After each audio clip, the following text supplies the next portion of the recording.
النهارده ان شاء الله هنعمل مع بعض غدوة سهلة وسريعة. هنشوي الوراك الفراخ مع بعض. اهي انا عملت قبل كده كذا مرة على القناة. شويت الفرخة كاملة وشويت الوراك معاكم بطريقة حلوة وسهلة.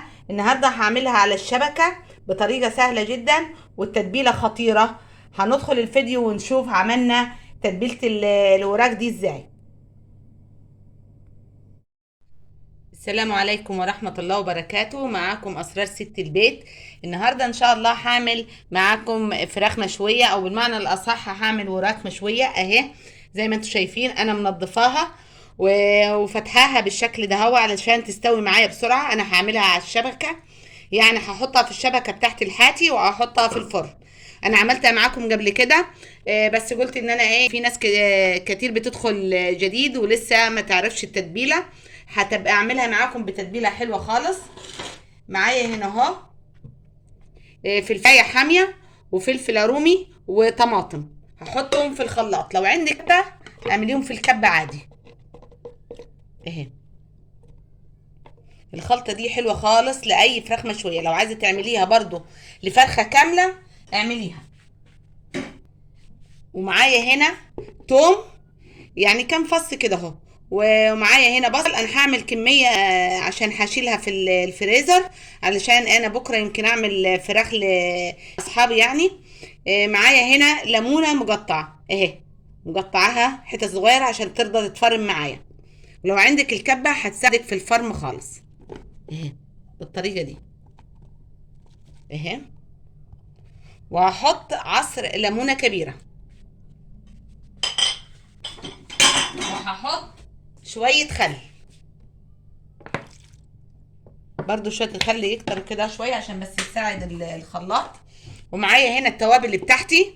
معايا هنا توابل فراخ، معايا هنا السبع بهارات، توم بودر، ملح، بصل بودر، فلفل اسود، كزبره ناشفه، معايا الكباب الصيني، ومعايا بابريكا. احط دول كلهم واضربهم ضربه كويسه، ونرجع نشوف الضربه مع بعض بعد ما اضربهم. انا ضربت اهي الخلطه بتاعتي في الخلاط اهي زي ما انتم شايفين. الريحه بتاعتها حلوه خالص. انا نسيت احط الزيت وهحطه معاكم دلوقتي اهو. هحط دلوقتي معلقه كبيره زيت اهي، وهدخل كل التتبيله دي في وسط اللحم بتاع الفراخ، في الفتحات اللي انا عاملاها دي اهي. زي بعض اي ام بتعمل بايديها زي ما قلت لكم قبل كده. يعني انا ما شغلاش في مطعم او ما شغلاش في مكان غير بيتي علشان اعمل البس حاجه في ايدي يعني اهي. وهسيبها حوالي ساعه ساعتين، لو احسن كنت تعمليها من بالليل بتبقى احسن كمان اهي. هسيبها في التتبيله دي، اغسل ايدي واسيبها في التتبيله دي حوالي كده ساعه، وبعد كده اشتغل فيها معاكم. وادي اهي الفراخ بتاعتي اتبلت، وادي الشبكه اللي انا هشوي فيها. انا عملت فيها قبل كده معاكم اهي. حطيتها في على صينيه، والصينيه حاطه فيها كوبايه ميه وورق لورا اهي. افتحها بالشكل ده. دهنينها زيت دهنين ودهنتها زيت علشان الجلد بتاع الوراك او الفرخه، لو كنت تعملي فرخه جامده كامله يعني، ما يتلزقش فيها ويبقى منظرها مش حلو. هتبتدي تكسر كده في العظم بتاع الوراك بتاعك او الفرخه بتاعتك، تكسريه كده اهو وترصي علشان يستوي معاكي اهي بالشكل ده اهي اهي.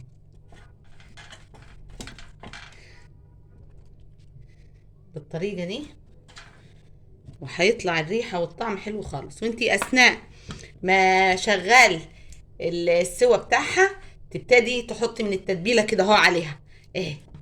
كل شويه نفتح عليها ونشوفها وصلت مرحله ايه. ولو كانت نشفت معاكي هتحطي من التتبيله اللي فاضله دي اهو، شويه هم فاضلين هتبتدي تدهني بيها.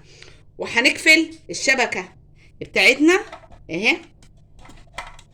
انا عملت فيها كذا مره معاكم اهي، وعملت فيها فراخ كامله، يعني فرخه كامله، وعملت فيها زي كده اهي. اتقفلت وهبتدي احطها في الفرن دلوقتي، وهتاخد معايا حوالي ساعه، وبعد كده نشوفها مع بعض.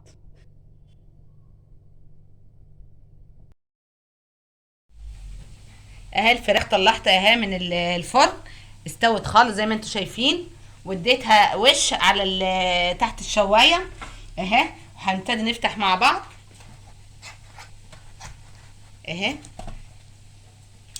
اخبط خبطه بس بسيطه هنا عشان لو ماسكه في الشبكه تطلع اهي.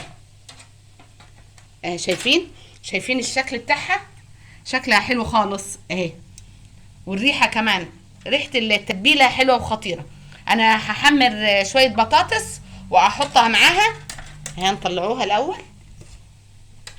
هقدم معاها الاولاد شويه بطاطس محمره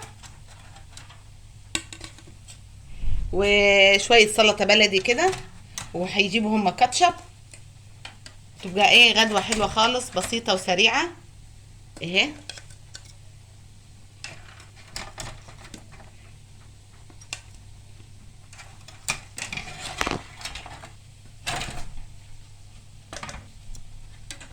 اهي زي ما انتم شايفين. بعد كده نقدموهم مع بعض ونشوف هنتغدى ايه. ادي اهو الفراخ اهي زي ما انتم شايفين، زي ما طلعناها من الشبكه مع بعض اهي، حلوه خالص ومستويه.